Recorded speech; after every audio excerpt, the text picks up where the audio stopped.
So the first step north of Edinburgh is to fill up with fuel, and oddly there's a lot of Harleys around.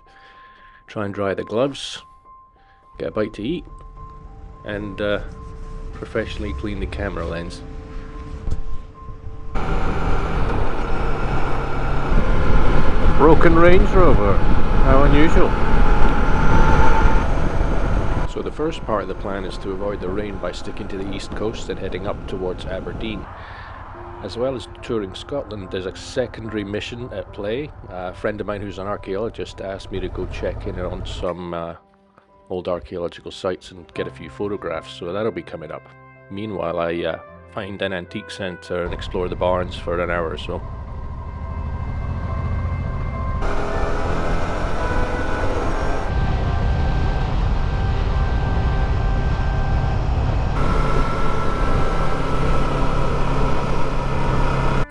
The Scottish Antique Centre, a little way north, is a great place to explore, well worth it.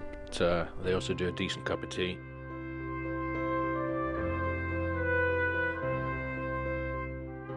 And then it's just time to get through the Dundee traffic on a Friday afternoon, and then take a little detour to a town I spent my first few years in, and can't have been back there in 25 years. Basically a one-road town called Lawrencekirk.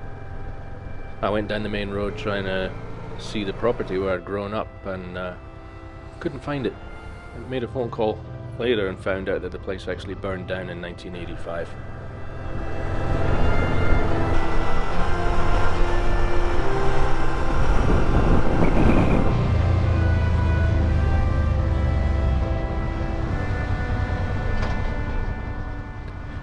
After a quick stop to book a hotel room, it was finally decided I was going to be spending the night in Aberdeen. The weather was not getting any better, and it was getting near the end of the day. The funny thing about Aberdeen is it's an oil town for sure, but as I'm going down the main street, there's these groups of 6 or 8 school children who I presume should be in school, and there's a bunch of these groups and they're yelling at each other across the street, down the street, but they're doing it in that Scottish way that you don't know whether they're actually friends or they're about to start a fight in the street. These guys were giving out hot drinks to the locals.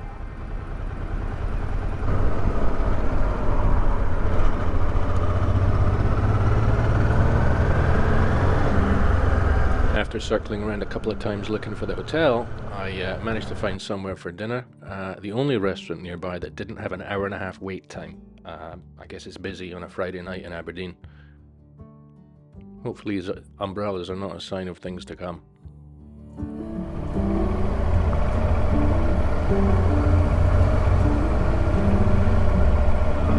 The exit's underneath us.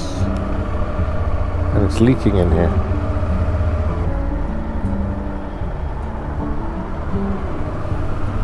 Right, so today we are up the coast to Rattray, just because I like the name. But then we'll go onwards to Penang, which was a filming location for the film Local Hero in, I'm going to say, 1984.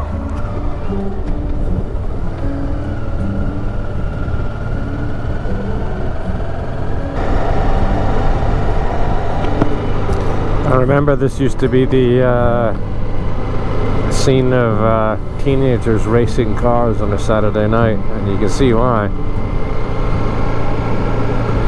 1.5 miles of it.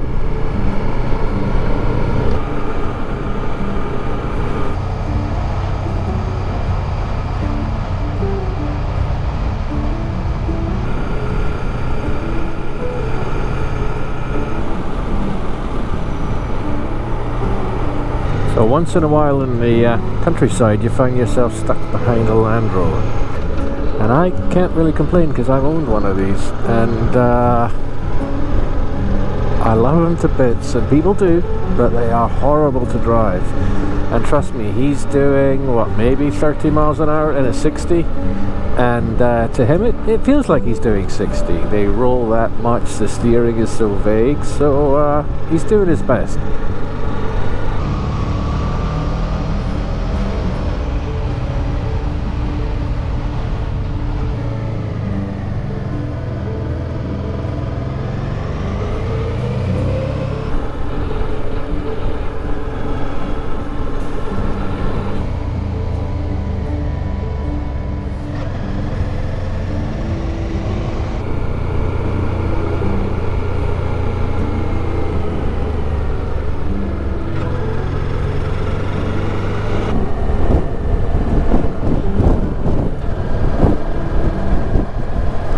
go down to the village.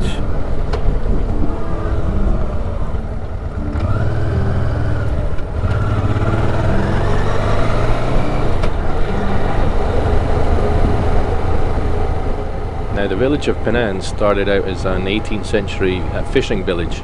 It's basically one row of houses and one hotel, and it was also used as a movie location for a local hero. The interesting thing is it's surrounded by cliffs and there's one road in and out. Oh, this is going to be fun coming back out. And that road is only wide enough for one vehicle. Car park. Wow.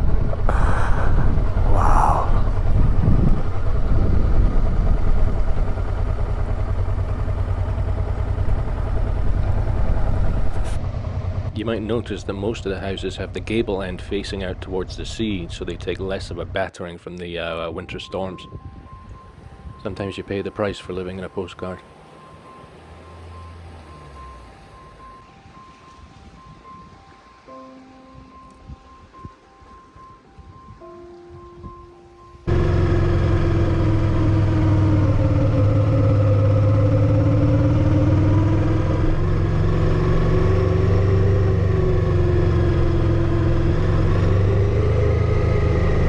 Some of the cows are standing up.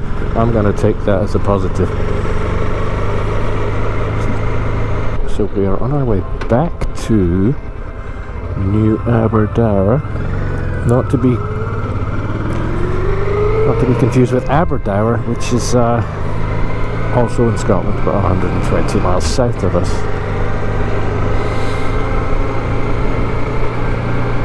Right, cows are up, sun's coming out. Said it, it'll happen. So in Scotland this doesn't technically count as rain. It's more like just a mist that's in the air. You can almost walk around and not get wet, but the side effect of that is, unlike rain which would fall vertically down and not be blowing in my eyes right now, this rain does come straight into the helmet. Which is fairly refreshing.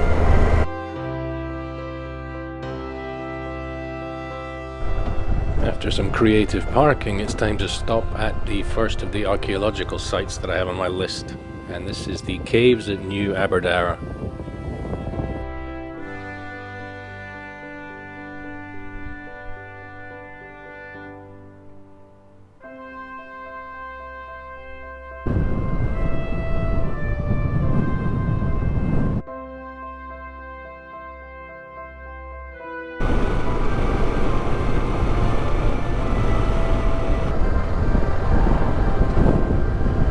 Wow.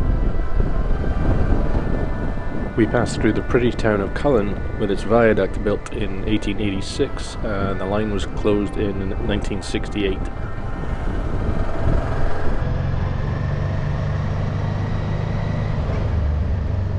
So we're in Lossiemouth, which is a pretty little town, nice seafront.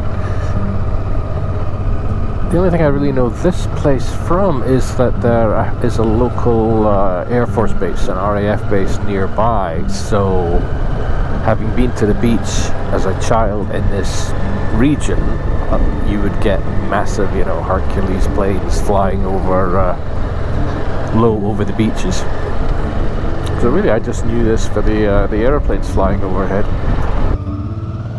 Next I went looking for another sea cave, and Google kept trying to send me up this tiny lane with these two weird houses at the top. They look like houses, but on the antenna reminded me that I was right in between two Air Force bases.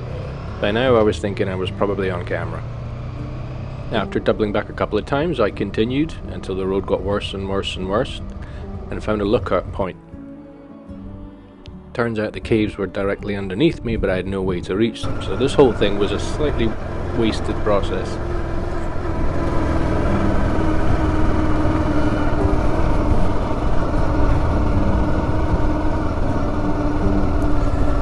Apparently Google calls this a road. Fuck. Let's get out of here.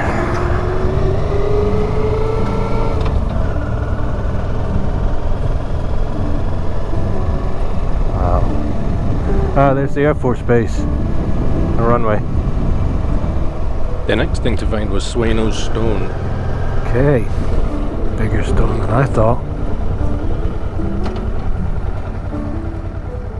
This is a Pictish standing stone. It's about 21 feet high and dates to between 850 and 950.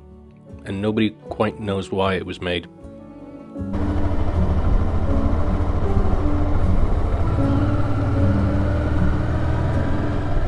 In the pretty village of Findhorn, the road got a little questionable, but thankfully the Captain's Tavern was at the end of it, where I had the best piece of seafood I'd had in a while.